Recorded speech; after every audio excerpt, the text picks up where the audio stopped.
All righty. So I'm going to go ahead and call the meeting to order at 5:32 p.m. And we will start out by saying that we would like to welcome Rochelle Traub to the board. The board met in executive session briefly prior to the meeting, and we had appointed Rochelle. So welcome, Rochelle. We have the important dates. Obviously, we have the board meeting tonight. There is a PI Workman's Comp Med Mal section meeting on the 17th on Tuesday at noon. And there is also a quarterly meeting of chairpersons and committee of section chairs and committee members. So everybody who has not had a chance to get your quarterly report in, please do so to Jennifer Fryer before next week. There is a senior section meeting. Chris Hansen is working on putting that together. So we've got that set for the 18th. We've got a litigation section meeting on the 19th.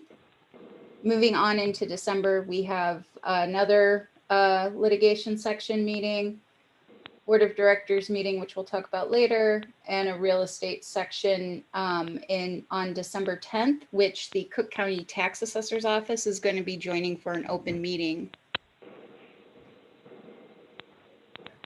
And we've got a couple more people joining in. Who do we have that just joined on the phone?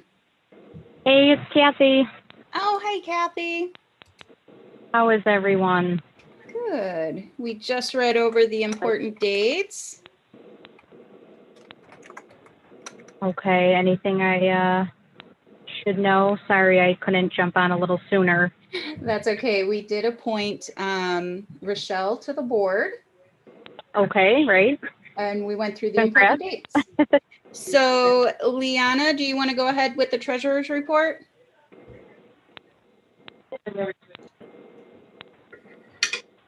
Sorry, I'm trying to mute so you guys don't hear my typing in the background.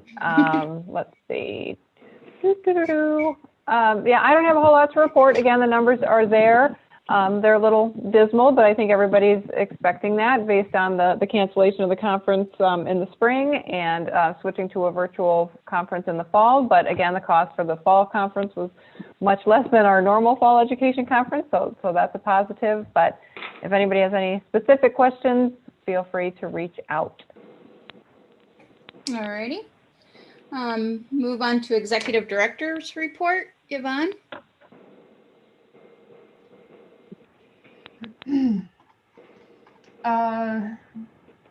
Nothing to report other than we just got 7 new members that I'm processing from a law firm in the suburbs that Melissa has been in discussions with, and hopefully we'll get them as ILAPs as well. Yeah, I'm going to talk about that under new business a little bit later. Some stuff that I need to get the board help with. All righty. Who do we have that's on the phone that just came in? Karen? Ah, okay. I do not see Deandra, so we'll skip over the NFPA report. She did text me and say she was finishing up on a call. So we will move into the fall education final report. I apologize that I did not get it to you guys sooner. I hope you guys had a quick second to take a look at it. It's also kind of dismal, but it's our first virtual conference. We had no idea what to expect. I think it went well. I think that we can increase counts next year. I think we can increase revenue from sponsors next year. When we first started this, we weren't even expecting to get sponsors. Thankfully, we did. And we still have credits in the account for a future event. And That's about it. I don't know if you guys are even ready to consider signing another contract for an event next year to get 10% extra user credits, but I don't think it's necessarily worth it right now. Yeah, I don't know necessarily that we need to do it right now. But one thing that I do want to tell you, Yvonne, and I know I've told you this over and over again, on behalf of all of us, thank you for all the work that you put in. You did an amazing job. Now I can officially say you did an amazing job. So we would like to thank you very much for that. And we'll be actually talking about a couple of other things in executive session at the end of the meeting too as well. Part of that is that my request on here Which request, sorry? about Ryan. Oh, I didn't even see that one. I'm sorry. That's okay. I sent this report very late. As you know, I got Ryan to do the cocktail happy hour for us at no charge, of course. And he came and he normally runs the conference with us when it's in person and we pay him. And I could not have done it without him. And I'm respectfully requesting that the board consider paying him for his time. Okay.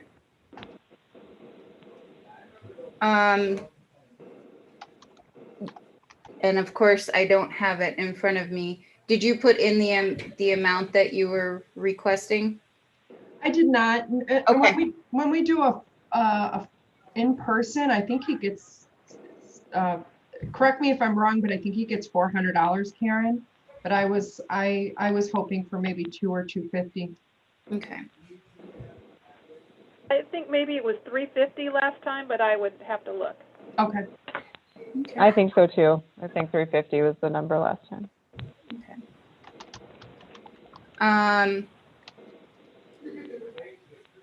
So, any additional discussion amongst the board, or do we want to do a motion, or do we want to discuss that in executive session?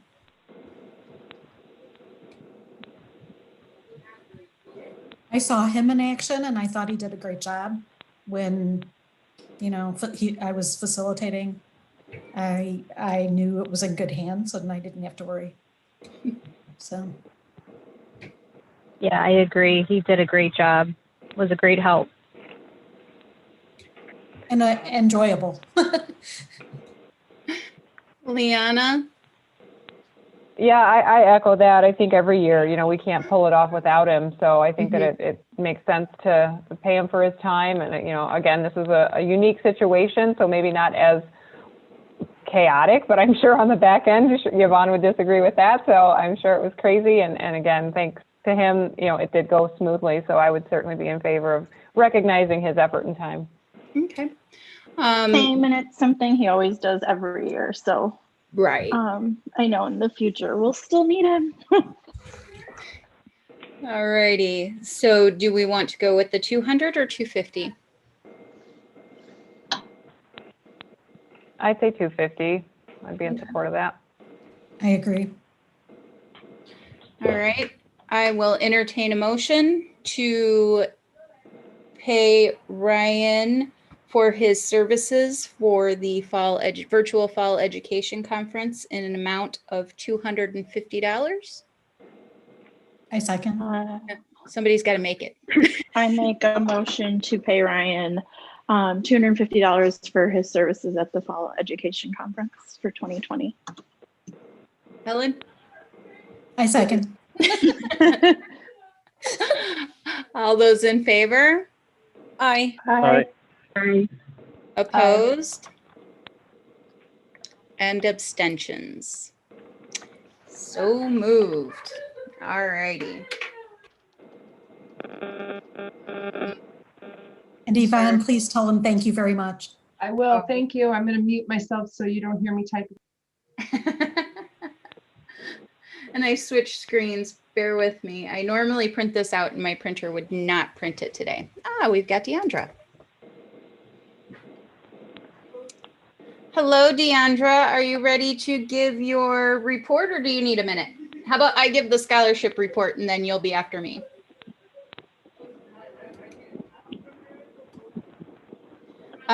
So this year, I'll go ahead and move on to the scholarship committee report.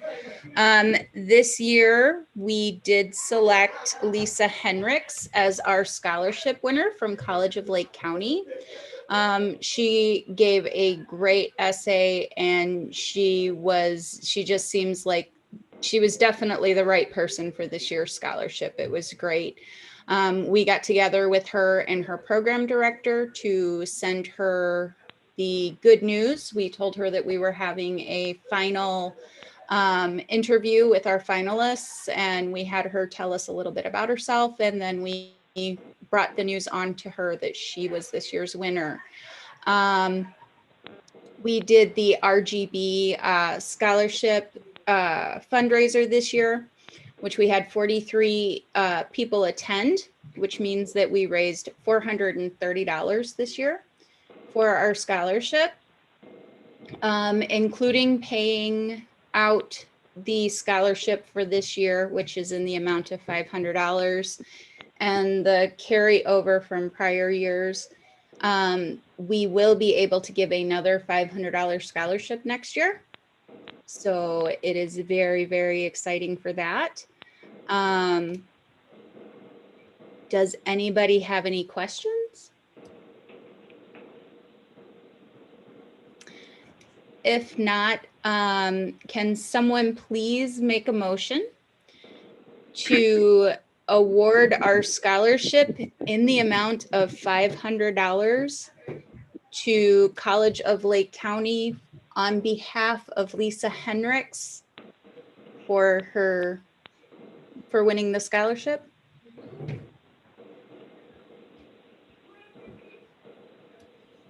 I make a motion to, Go ahead. go ahead, Doug. So I make a motion that, okay, we have 3 people making motions here. It's you, Doug, okay. go for it. So I move that the board pay $500 to College of Lake County on behalf of our scholarship winner, Lisa Henrik. Any seconds? Second. All those in favor? Aye. Aye. Opposed? And abstentions. So moved. I will work with Yvonne on where to get that all put, Yvonne and Liana, on where to get that sent out. Thank goodness this year we are not in the beginning of COVID when all the insanity goes on when we get that check out. So I'm hoping to get that out very shortly. So I already have a phone call into College of Lake County for that. Deandra, are you ready? Oh, we can't hear you.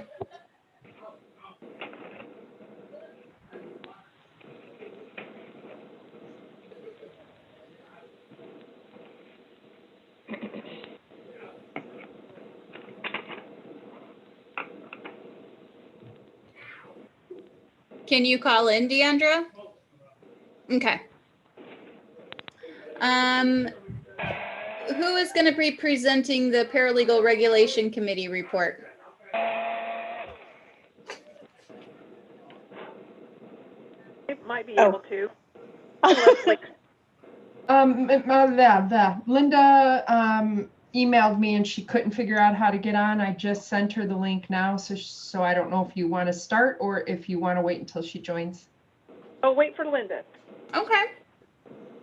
While we're waiting for Linda, and we still have to wait for Deandra to get back on anyway, or to call in, do we want to go over the minutes really quickly, and then we'll come back to finish up the reports? Sure. I'm not going to go page by page through the minutes, but does anybody have any changes that they notice that need to be made prior to the approval?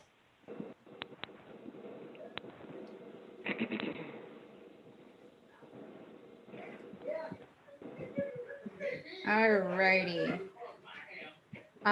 If not, I will entertain a motion to approve the Board of Directors minutes for, no, it's on here. October 14th, 2020.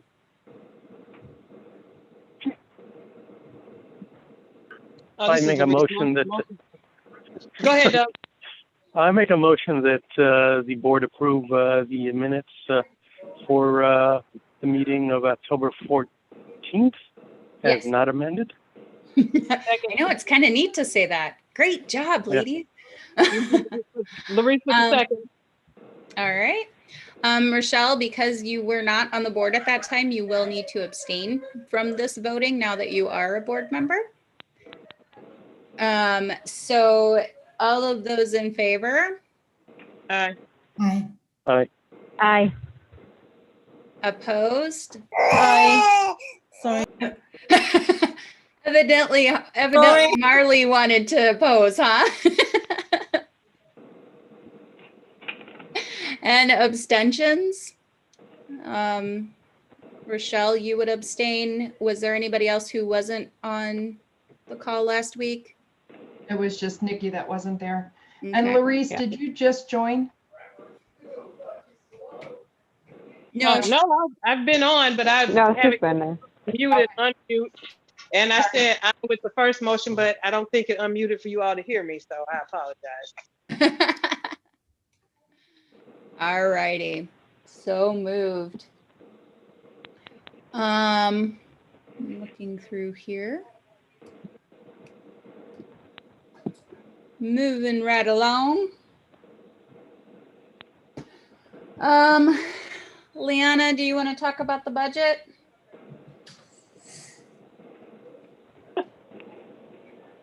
No, I'm in transit at the moment. Okay, So can we circle back? Absolutely. Who do we have that just joined us on the phone? Deandra. All right. Deandra, are you ready with your report? I am ready. Go Okay, right I ahead. would. Actually, can Okay, you mute your computer? Oh yeah, I can. Give me 1 second. I'm sorry, guys. I'm really having technical difficulties today. I think it's par for the course today.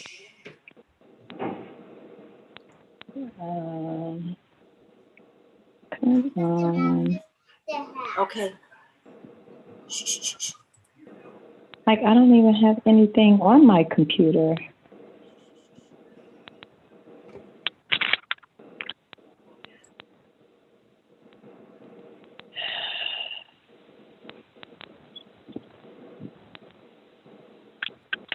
Weird that it can does.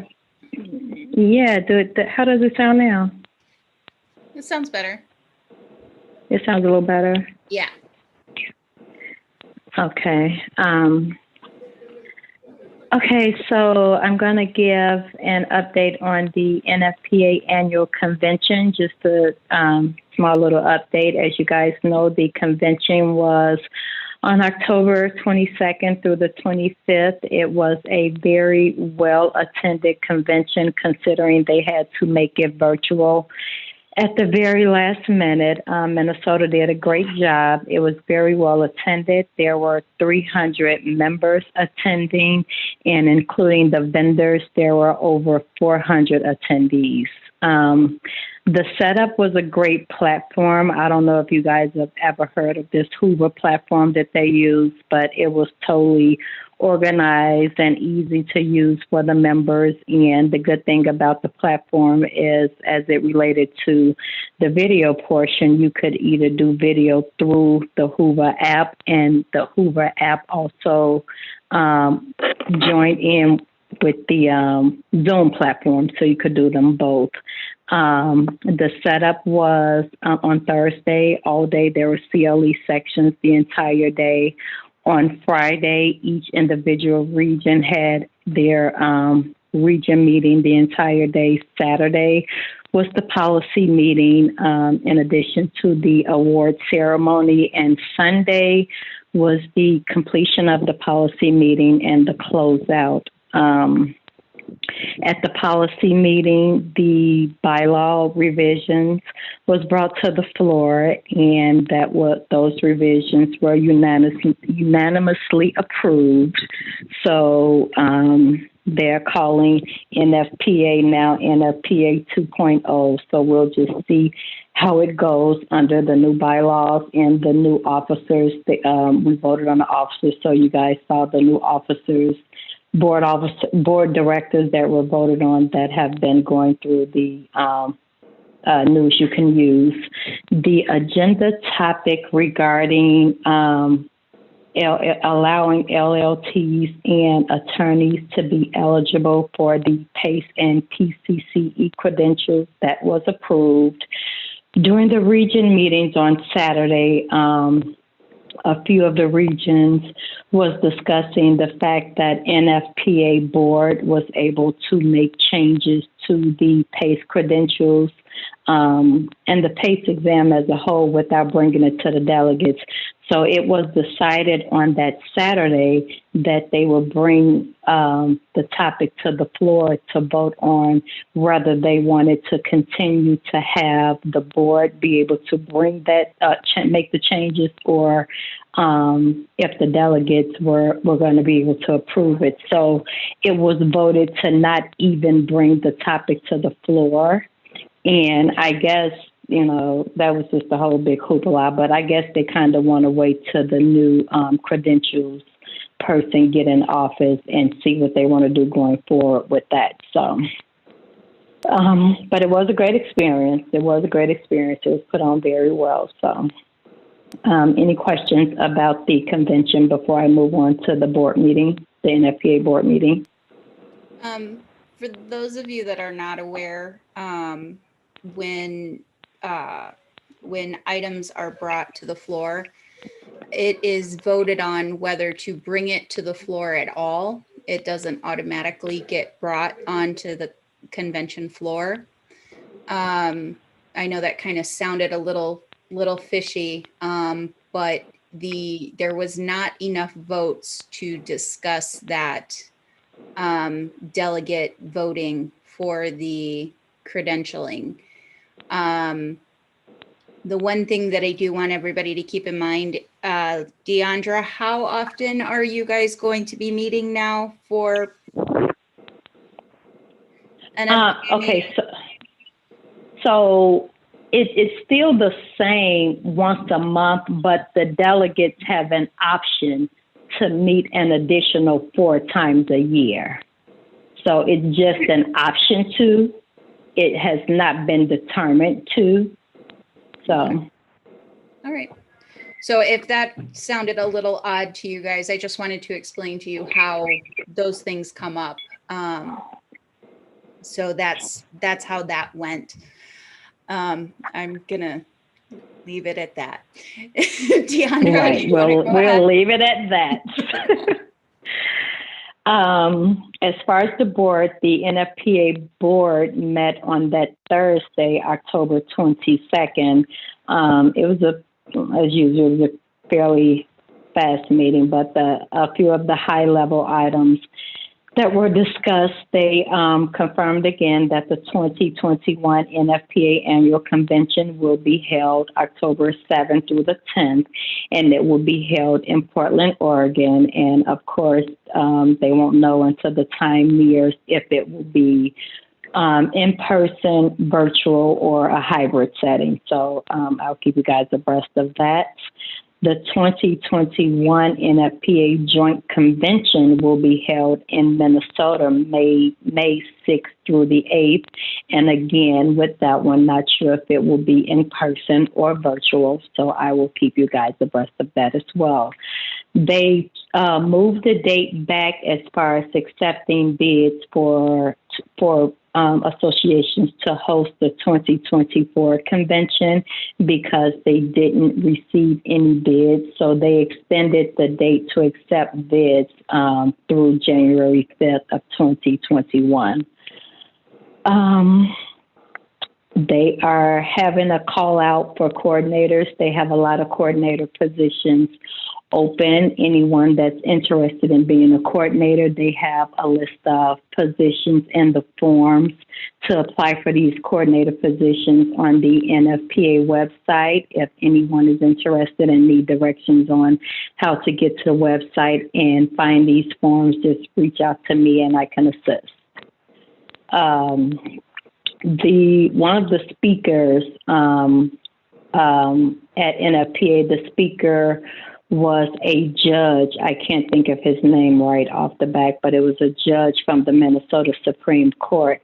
He gave an update saying that the Minnesota courts have approved the expanded roles for paralegal in Minnesota to be able to practice law. They're still working on finalizing what this will look like, but they're expecting this to go live March 2021. They kind of had, the Minnesota Association and the courts all on board for this. From what I gather, some of the areas of law that they're going to allow paralegals to assist with is tenant landlord matters and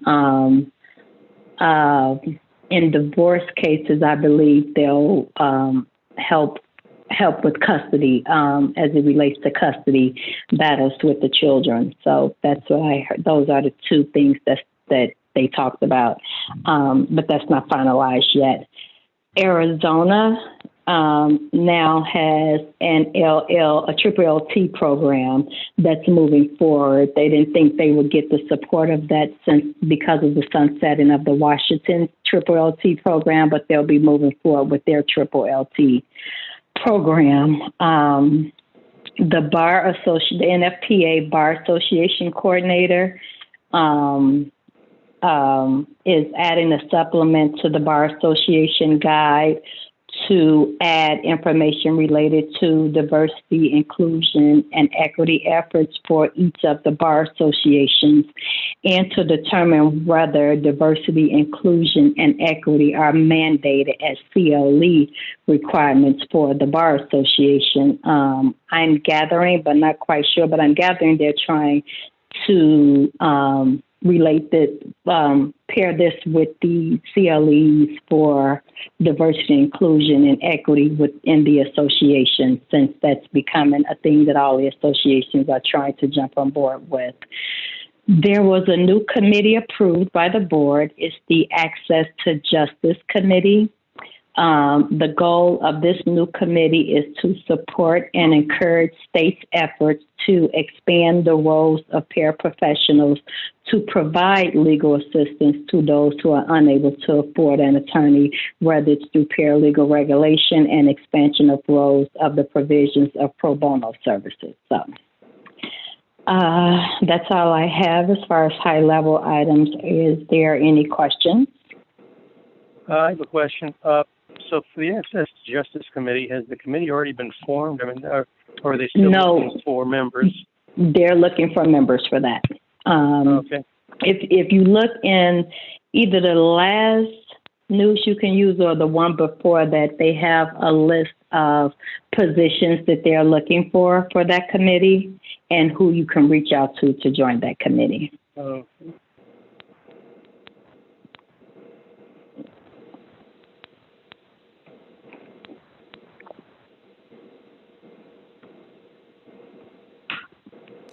It always helps if I unmute myself, or just send Deandra an email and she can get you that information, Doug.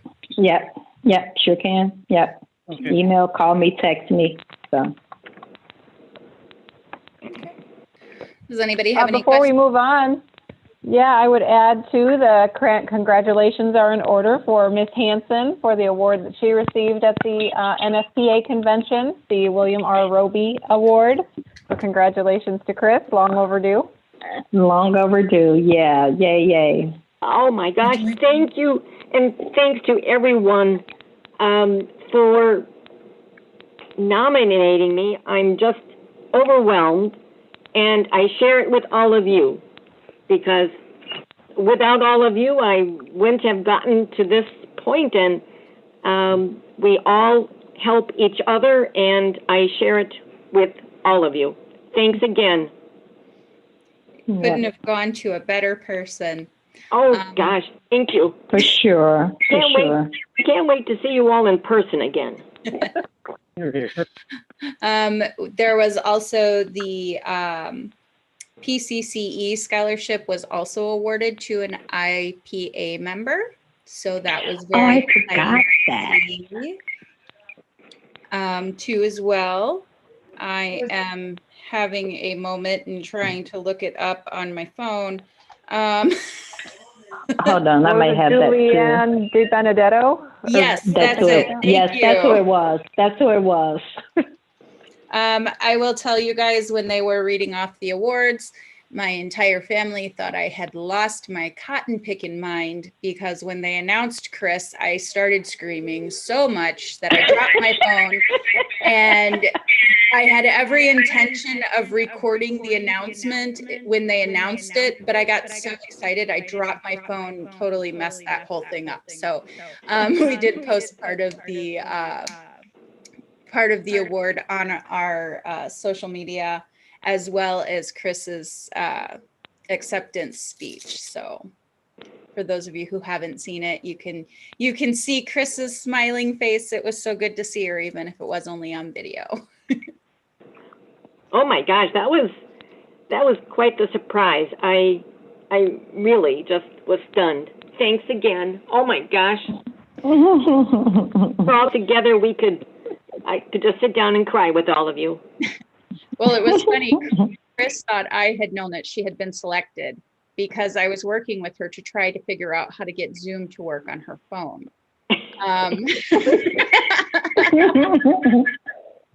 We never quite got it to work, but so, all right. So if there are no additional questions for Deandra, we will move on to the Paralegal Regulation Committee. Linda, are you guys all ready?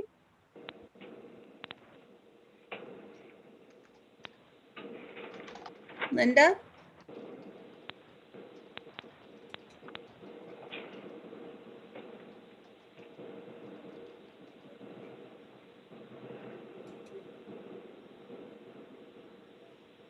Linda, are you ready? I did ask her to unmute.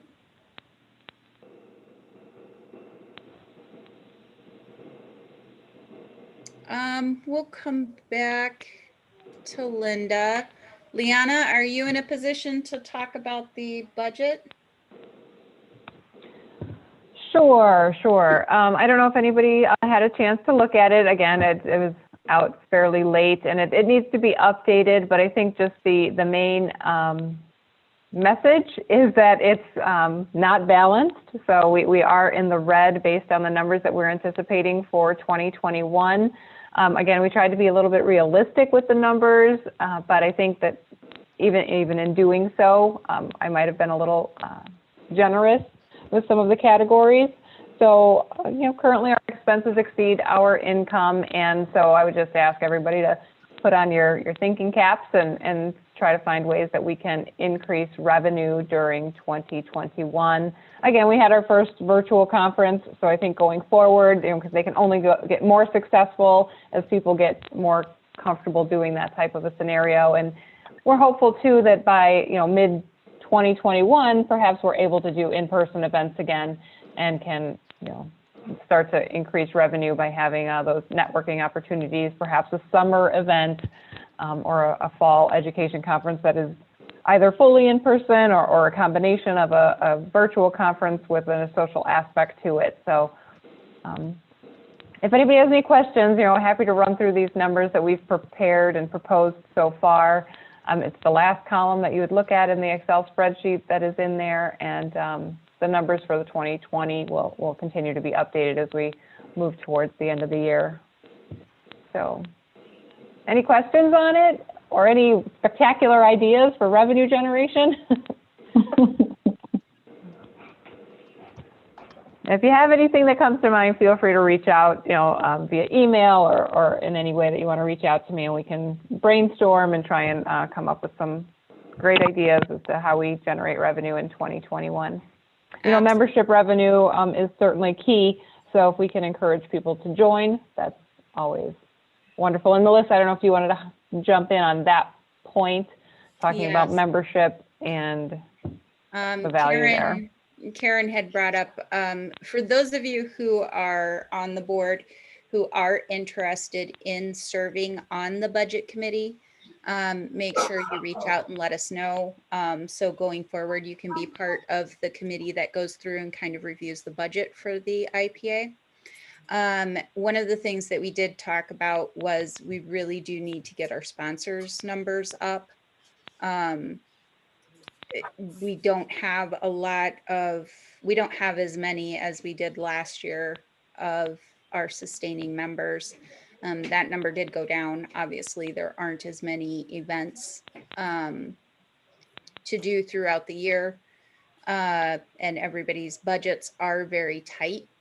So I would like to challenge everybody to maybe reach out to some of your vendors and talk to them about being a sustaining member, and work on some ideas just to be able, if any of you guys have any ideas for any virtual events that maybe you've seen similar to what the RGB exhibit was.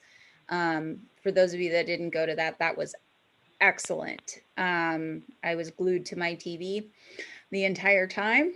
So we really do need to get those numbers up and really start working towards getting our we just got to get the numbers up. I don't know what else to say. So we do want to have a budget, a finalized budget, I'm assuming, Liana, to approve January. I'm sorry, there is a mosquito that is flying around. It's driving me crazy.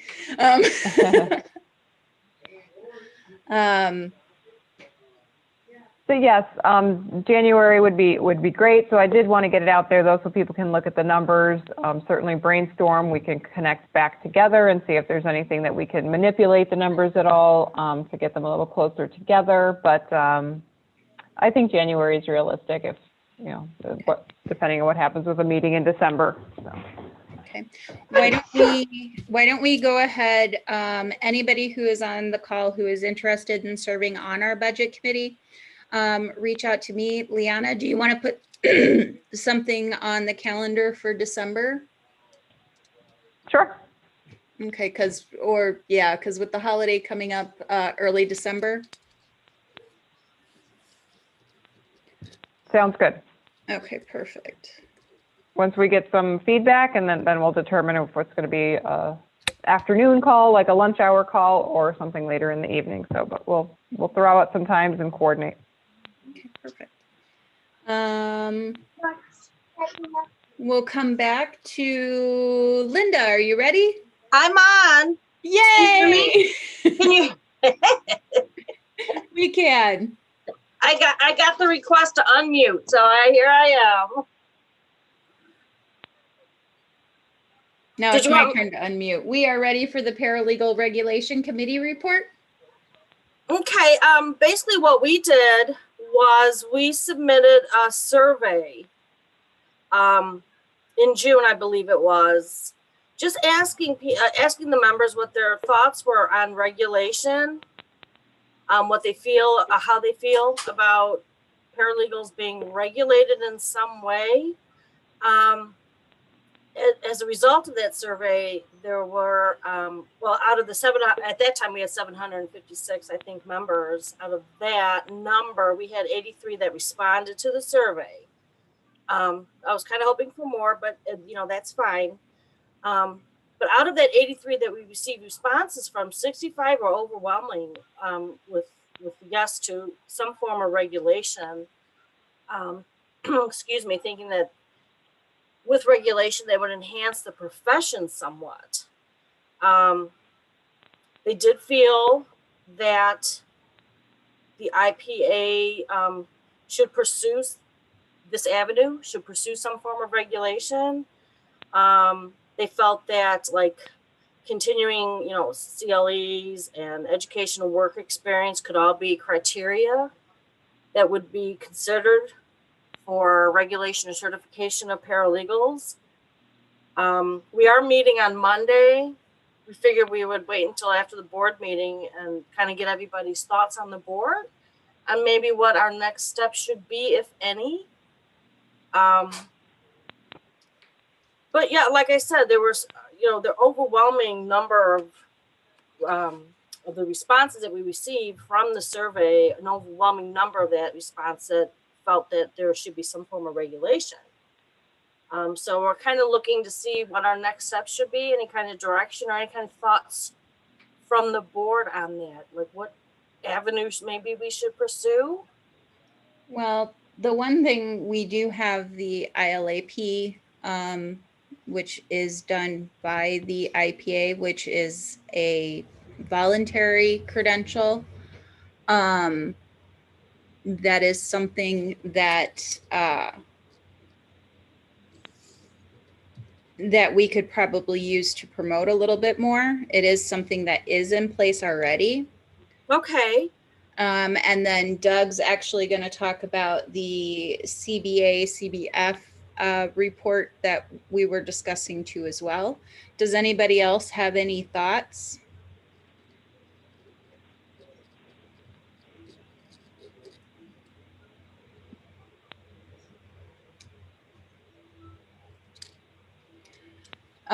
I seen that you guys have another meeting that's coming up in the next, when is that? Is that next week? Monday evening we do, yes. Okay. Monday evening. So if any of you guys do have any thoughts or do you want any additional members to chime in for feedback? The more the merrier would be welcome. It's a Zoom meeting. It's on the calendar already. It's at 7 o'clock, I believe. Okay. All are welcome for any kind of feedback or any, thoughts on, what, yeah. The one thing that I do have to say, just in general, looking at NFPA's credentialing, anything that has to do with testing or anything of that nature takes a lot of money. Okay. It's not just something that you can implement when it comes to the testing and making it official. I know there's a lot of money that gets spent to do that. So it is something that, we can definitely kind of look into a little bit more. But I think if there is a bit of, some information, maybe it would be advantageous for the IPA to promote the ILAP credential a little bit more. Any thoughts, anybody? From my perspective, I'm not fond of the idea of testing since I'm a small minority of paralegals in a real estate group. And you're testing for a lot of things that don't apply to your practice area. So I probably was one of those minority votes that voted against regulation, but I'm not totally against it. I just don't want it to work against people either in ways that are not fair. And that's definitely true too as well. People who work in contracts are very different than those who work in, they're probably similar to real estate, but those of us that work in litigation, I know very little about estates and trusts and that type of stuff. So, the paralegal field is very large, and making it all inclusive would be another task. Yeah. The other feeling I have about it is the time and cost involved for people to retain their standing. If that adds up, and especially in the times we're in right now, it's hard to ask people, in my opinion anyway, to step up and have to pay fees and spend time studying. And, I just don't want it to be an undue burden on those who it's serving to protect. That's a very good thought too. Was there anything else you wanted from us, Linda? No, I mean, we kind of figured that we would we would hear what the board had to say, feedback. And we had in the back of our mind that probably Monday, maybe like we're at the end of the road for this committee, just depending on what the feedback was. So, we don't want to go overboard or anything. I mean, we just take it as far as we can take it and see what people's thoughts were. Absolutely. Just looking into it was what we wanted to do, and just kind of get feedback. Okay. Well, if anybody on your committee is interested in serving on the ILAP committee, there are some openings. Who did not? I know I'm supposed to mute soon. Who would I speak to on that? Because right now I have absolutely no avenue to do that, and I would really like to do that. If you send an email to accreditation@ipaonline.org. Okay. That goes to the committee, and Jessica would be the person who can help get that started. Actually, her and I are going to be meeting soon to talk about filling those positions. Also, too, if anybody is on the board who is interested in serving on that committee, Larice is also a member of the committee too as well. Okay. Basically, in order to become an ILAP, you have to have a certain number of years of experience and/or education. And it is a voluntary program that you agree to maintain the credential. You have to have 12 CLE credit hours every 2 years, 2 of which have to be in ethics. The fees for that are very minimal, but it's a great way. It is a voluntary accreditation, but it does put those 4 letters behind your name that can, show that you're taking that extra step in your career. So if anybody that is on the board is interested in taking the ILAP too, you can reach out to the accreditation committee as well. Okay. Melissa, this I'll is put Colette. the shameless plug in there. Yeah, go ahead, Colette. One of the things, and I'm just throwing it out there, but when Chris and I created the ILAP way back when, we talked about in the future about specializing those ILAPs by what their the training was. So if you're talking about real estate, we didn't get too much discussion on it, but that they would have the ILAP, but then after that, they would have like real estate or RE or something like that. And the idea was that your 12 hours, or your 10 hours actually, 2 hours are ethics, but you would have your 10 hours strictly in real estate. That's a great Which idea. we thought for those that were, only working in real estate or litigation or any of those, I mean, it was hard to pick, that you would then you would be able to show your employer and show other people that you specifically are taking those classes to broaden your real estate education. Now that will make it worthwhile. So that way it would give people more of an advantage to say, okay, I like the ILAP, but now I have, like RE. We never got really the far of how we were going to define it, but it would be something a little bit further in your area of expertise. So I'm just throwing that out there. I think we need to have an accreditation meeting coming up here pretty soon. Colette, Chris, would you both be willing to, I can talk to Jessica and we'll get that going a little bit? Sure. Yeah. Sure. I mean, if you want to promote ILAP, which is wonderful, and it's grown so well, that we can now add maybe a little bit more incentive to some particular individuals. That actually sounds like a very cool idea. Yeah, I will definitely bring that to the ILAP committee sometime this week. All right.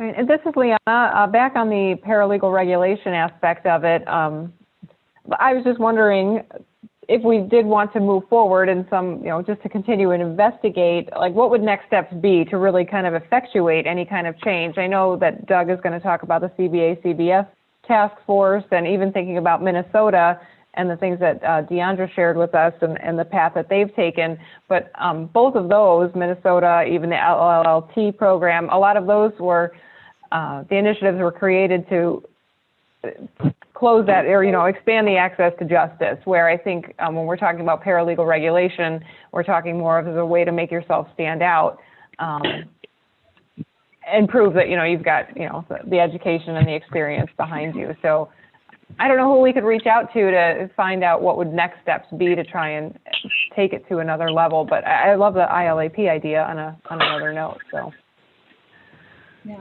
definitely. Linda, is that what you guys are going to talk about in your meeting, or any future next steps? Yeah, absolutely. Okay. All right. So if there is nothing else to put in there, for those of you who are on the board, you guys did get some materials that kind of spelled out the different results that they got. So make sure to check through your agendas. And if anybody who is on the call who is not on the board is interested in getting that information, please reach out to Linda. She can definitely get you that information too as well, I'm sure. Or tune in on Monday. I'm sorry, Melissa, should I mute myself again then? Yeah, you can. We're Okay. gonna move on to the next part. Okay. Can I ask a question? Sure. Can somebody send around the link for Monday's meeting? Sure. It's on the website. Yeah. Yes. Okay. In the calendar. Okay, perfect. Thank you. All right. Doug, we are going to move on to the CBA-CBF proposal. Okay. Well, the committee to the task force report has been submitted to the Illinois Supreme Court. I got a letter from one of the people at the Chicago Bar Foundation who was active on the task force. I mean, everybody was on the task force and got this letter. I'm not really special in that regard, but just let us know that the task force recommendations have been submitted to the Supreme Court. The court is very, I'm reading the letter here, the court is very impressed by and appreciative of the task force efforts. The court would like some time to thoroughly review and assess each recommendation with the assistance of a working group consisting of members of the Access to Justice Commission and the Supreme Court Committee on Professional Responsibility. The working group is expected to report back to the court February 19th of next year. So that's about where things stand now. So I mean, it's now up to the Supreme Court and the working group that the Supreme Court has appointed. So we're probably not going to hear anything more about the report before February.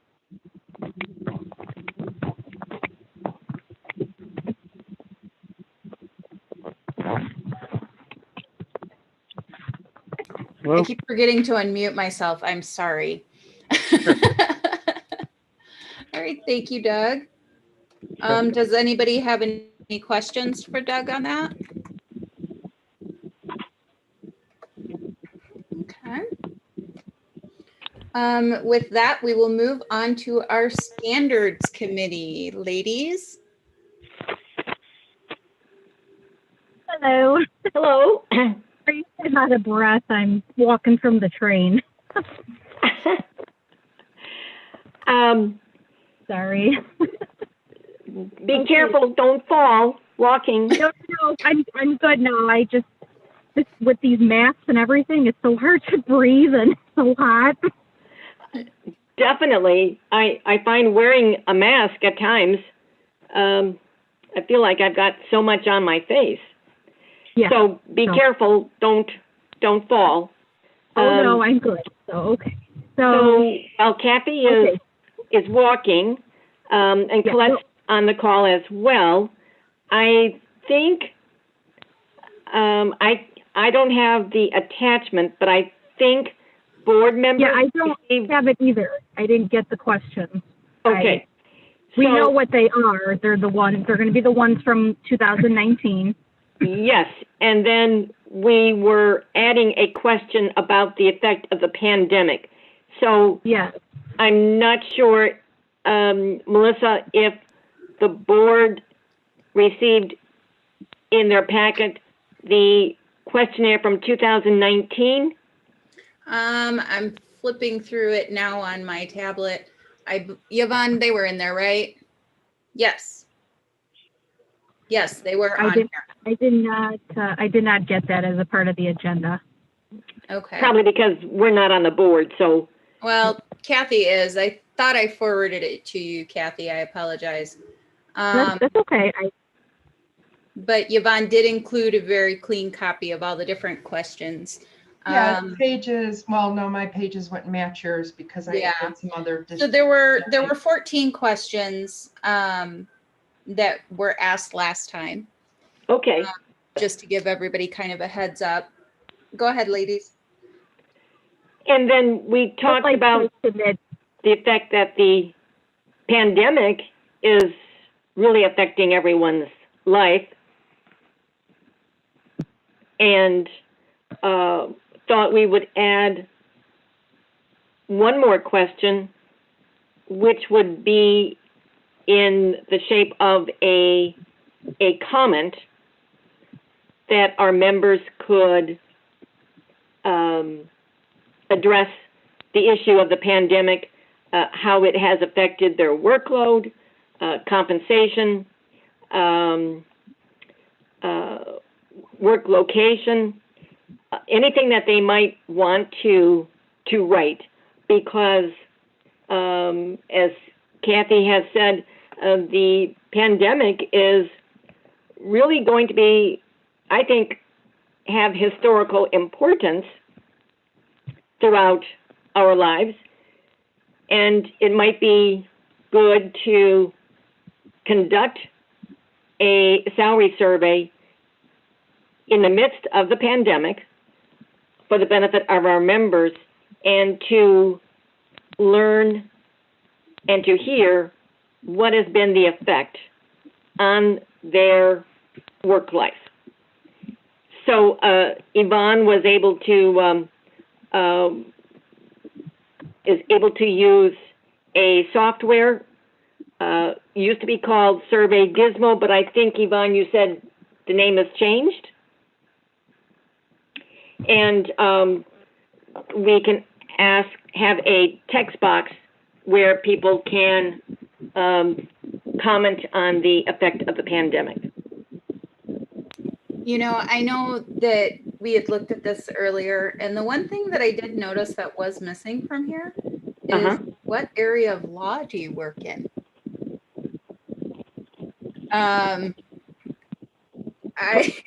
Maybe because we tried to shorten the questionnaire in the hopes that we would generate a better response than last year.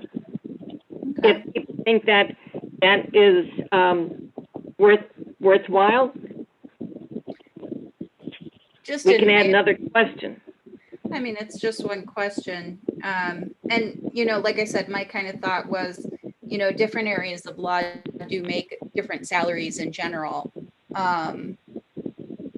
You know, I know that just in general from talking to different people that work in different areas of law. Would that be something that you guys might consider putting in there? Kathy? Yeah, I'm sorry, what is the question? To add one of the questions to the survey saying what area of law you work in, such as IP, real estate, contracts, in-house, you know, litigation. Yeah, I don't have those in front of me. I thought there was a question about that on there. No. Okay. Well, the other thing is this was whittled down 2 years ago, but mostly it was whittled down, Chris, because you were going to have to tabulate yourself. Yes. But if we do this in the new name is Alchemer. If we do Okay. it in Alchemer, which we can do for free, and it's actually it's a professional account, not just a free account. We should be able to open it up to all the questions we used to have and still have it print pie charts and stuff like that for the results. Maybe not all of the questions we don't want, but we can definitely add more questions now that we don't have to worry about tabulating it ourselves. Okay. Because the original questionnaire has 37 questions. So that was why we whittled it down, because that's a lot to do by ourselves. It just about kills us.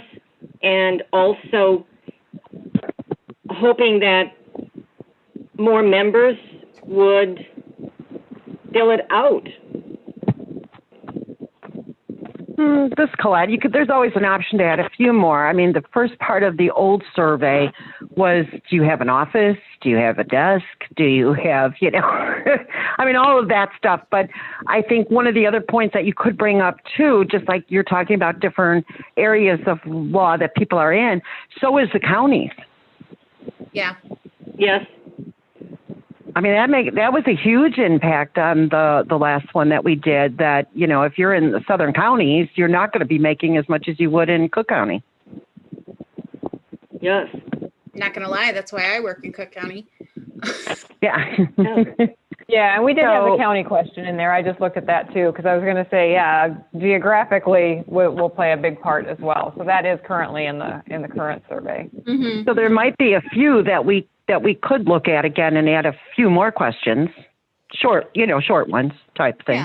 Yeah, not going crazy, but I think that might be something interesting if we can have that tabulated in there as well. I think that would be kind of cool. So we could probably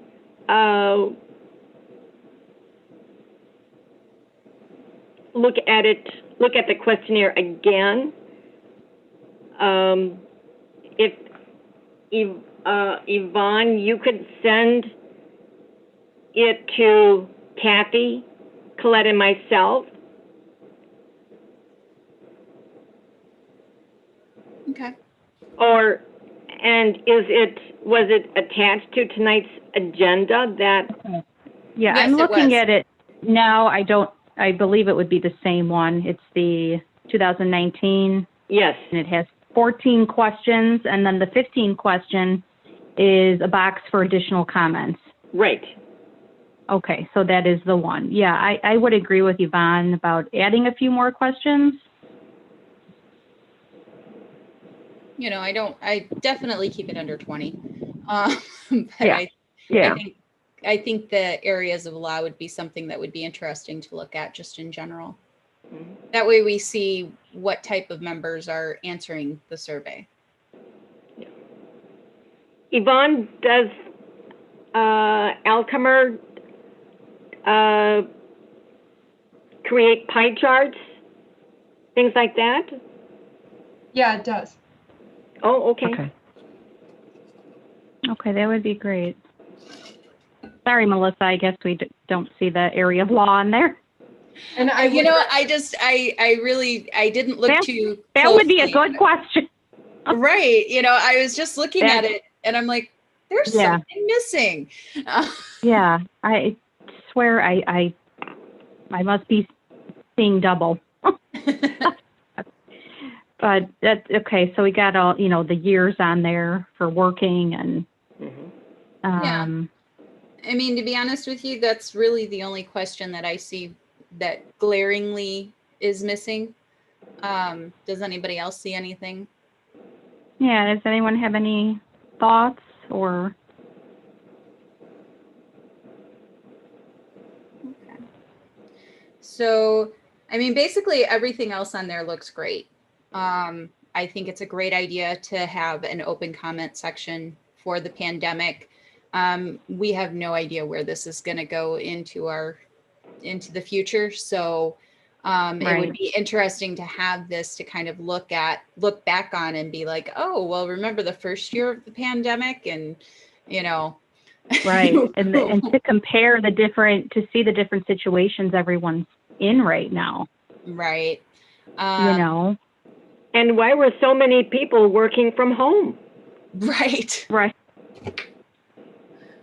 Yeah, that was okay. So I mean, other than that, I think the survey looks great. Basically, why don't you guys just kind of, go through the old survey, see if there's any additional ones that you want to add, and then go ahead and send it over to the board, and then we can. We don't necessarily need a motion to approve it, but we can definitely get some feedback if we need to. But I mean, just like I said, to me, that was pretty much one of the big things that I saw that was missing. And, maybe add a question on, do you work in an office? Do you, maybe add that cubicle office work from home option, hybrid, type question too. Maybe instead of selecting one, you can do check marks. I don't know if that's something that would be available with the software or not. Okay. Are you asking? Yeah, that would be good. Multiple options. Yeah. Can you do like check marks where you check multiple options for certain ones? Okay. Okay. All right. And I believe this would be mid to end January that this would be sent out. I think it's if that's great. correct, Yvonne. Whenever you guys say, but I just sent you the three of you the prior questionnaire from the full questionnaire. Also, we would want to set it up, run a few tests, and then print the results to make sure that the results are printed the way or tabulated and show the way you want. And if not, you may have to delete a few questions or whatever, things that don't show up the way you want. But it's a good site. Okay. Okay, great. Why don't you guys get that put together when you get that set up? Yvonne, board members, are we willing to be guinea pigs to do a kind of a quick look at and take the survey so they can make sure that it's tabulated correctly? Sure. All right. So when you guys get that out, just let us know. And we can talk about, I'll take it and then you can see what the results come out with. All right. Sounds good. Thank you, ladies, for all your hard work on this. No problem. Thank you. All right. So we will move on to the 990 filing. Liana and Karen.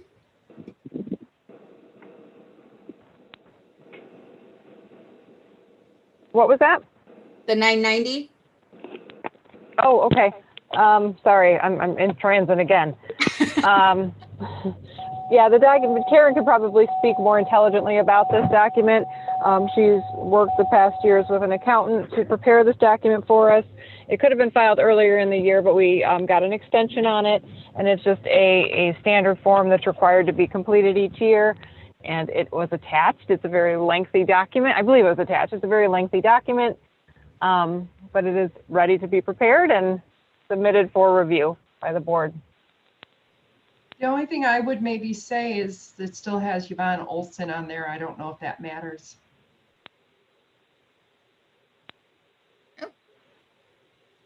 Okay, I don't know either. We can certainly ask. We did get the treasurer updated, but did not update that, so we can certainly look into that. So is this is something that, would I need to sign this, or does the treasurer sign it? Who signs it on behalf of the organization? I will, as treasurer. Okay. I don't see a problem with it other than Chris bringing that up, and I totally skipped that part too.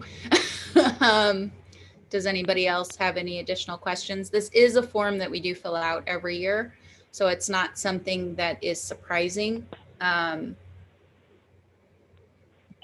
does anybody have any objections? to submitting the form? And it's due by the 15th, so we're on a time crunch. But it's going to be filed electronically, so we'll get it done quickly. So obviously we leave this to the experts. So I would say, Liana, hearing no objections, if we can change that one mistake that was found, go ahead and get that in so that it's one thing off of our checklist that we need to take care of. Okay. New business. I do have something that I do want to bring to the attention of the board and the IPA in general. As Yvonne stated, we did have 7 new members that joined from a law firm in Will County. From what I understand, Will County is now barring attorneys from collecting fees for their paralegals, or from recovering fees for their paralegals. It is something that the attorney that is working in this firm is going to be gearing up and collecting information on. She's ready to take it to appeal. And it's only Will County and only in the family law division.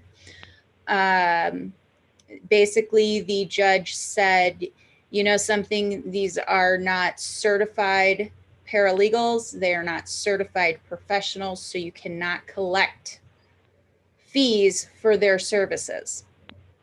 I was infuriated when I heard this. There's case law everywhere that gives this option.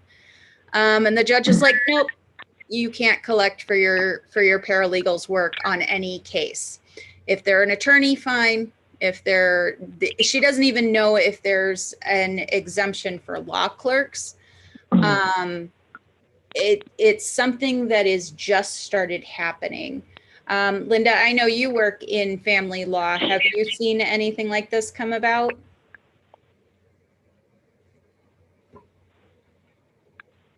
And I'll send her this real quick. But basically, this attorney is asking the IPA, she is going to sign up all of her paralegals who all qualify for the ILAP to be ILAP credentialed paralegals, hoping that that will assist her in her plight and work to try to get these recovered. Melissa? Yeah. I would suggest that she look at Missouri versus Jenkins and Taylor versus Chubb. They're both cases that were decided before there were any credentialing tests out there. I think both of them, maybe just Missouri versus Jenkins. But this goes back to like 1988 or 89, and that was back before there were very many paralegal programs out there that would have been, graduating students with certificates. Right. So those would be 2 important cases for her to, these are federal cases, not just state. Yeah, and this is only Will County, and it's something that just started happening. Basically, I had told her that I would approach the board on putting together a group who may be interested in kind of looking into this and putting together some information. Those of you who have been part of the IPA for a long time, do you know if there are any position statements on this that maybe have been done in the past? I don't know necessarily that it's been an issue anytime recently, but. I might have one. Okay. So I would actually like to put together a group to kind of go through, maybe look and see if NFPA may have some out there floating around out there too for historical data. We may want to put out an updated position statement that she can use to help her in her appeal. I believe she said she has 3 cases that she currently cannot collect fees. Go ahead, Larice. Okay, I'm gonna put my hand down too. A quick question. So is this just one particular judge in Will County who has an axe to grind because somebody in his family went through family law and had a large bill because they were having issues? Or is this all of the judges in Will County in family law? The way I understand it, it is the family law court. I don't know how many judges there are in Will County. So like I said, I wanted to bring it out to the board to put together a group of people to get additional details from her too as well. Obviously, it's something that is very concerning because if Will County is going to start doing that, what's to stop other counties from doing it? But Melissa, this is Colette. I have a question. What type of credentialing what kind of credentialing do these attorneys want in order to charge fees? The judge, the judge says requiring, they have to be certified. Or the judge, thank you. The judge basically said that they have to be certified. By who? Certify how? By who? What kind of certification? There was no guidance on that. Now, the thing is, I know of a law firm in Will County that's collecting fees for paralegals. So is it family this law? something that it's family law? So is this something brand new? It's that just happened like last week? No, it happened. It's happened. It's been happening. Not something for very long, but obviously the attorney was very upset. She has 7 paralegals that work in her office. What she is going to do is she's paying for all of her paralegals to become IPA members and also to become ILAPs, which would obviously be some sort of credential.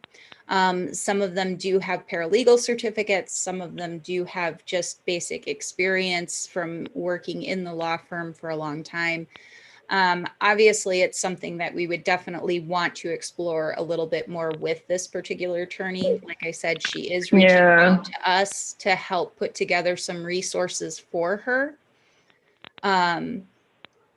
So anybody who is interested in working on this, I would like to put together a group of paralegals to maybe put some sort of meeting together for a brief Zoom meeting with her in the next, well, maybe right after the Thanksgiving holiday, just so that we have a much better understanding of how this worked. Linda, the reason why I had asked you to unmute, I didn't know if you worked on any cases in Will County that you have. I know that you work on some family law cases, and we were approached by an attorney who was unable to recover fees for her paralegals. And I didn't know if you had heard anything about something like that happening in Will County. I don't know if you do any cases out there. I do. I work a lot in Will County, but I didn't hear anything about this. Okay. Oh, that's weird. And, like I said, so I don't want to spend too much time on this. If anybody is interested in working on this with me and getting a group of people together to work with this attorney to put together some position statements passed and maybe update our own position statement, I think it would be something that we could definitely, that would be a great benefit to our members and also to, something interesting to kind of put out there. Send me an email to president@ipaonline.org. Like I said, I do want to put something together with the attorney sometime in early December, just so that we can get all of the facts. Maybe she can share some documents with us too as well. But we definitely. Well, it would be interesting. Ask to see her fee petitions to see what she is including in her fee petition for paralegal work, because that's, critical. If she's including copying and things like that, those are clearly clerical duties. Right. Yeah. Right. Yeah, this Claude, I'd like to know what type of credential they want. Let me go back to the ILAP. The board at that time did not want to call it credential. That's why we went with accredited. Every other association at that time did say it was credited. We were, what was the term they used, Chris? A credential? We went with accredited, but they wanted, yeah, they had a credential or something like that. So I'd like to know what type of credentials they want, which in case then the board should look at and say, well, maybe it's about time we change our ILAP to not be accredited, but credential. Okay. If that's the case. I'm just throwing it out there. Yeah. Well, I consider it a credential anyway. Right. It is a credential. Regardless of what it's called, Well, the idea was, though, the discussion back then was that we're not taking a test, so therefore it can't be like the RP or any of those. Okay. And that's why we called it accredited. But other states, other associations have used not accredited. They have used it as a actual credential that they have by the state. Okay. So just thought, I mean, if that's what it takes, because I don't know why you would have to be credentialed. It's in the state laws. I understand that. I don't know. Like I said, I don't know if it's just this particular judge. I'm not very familiar with. Yeah, what is he looking for? Right. Yeah, what is he looking for? I'm not real familiar with how fees work like that.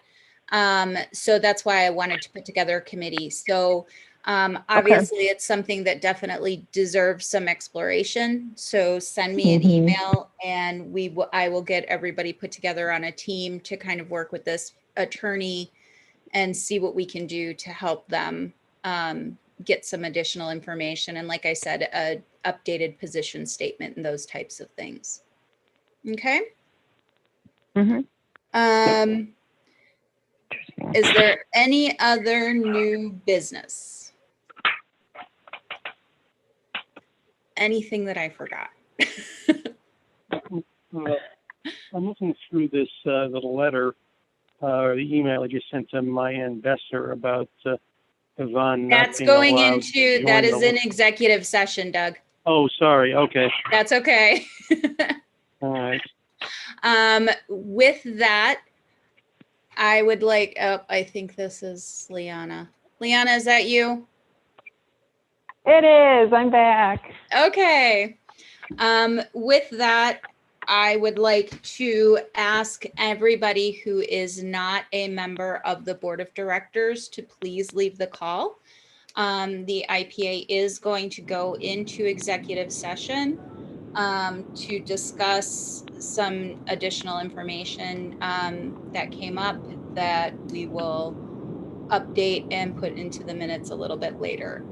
So thank you everybody for being here I've been trying to keep these at an hour and I appreciate you guys sticking around.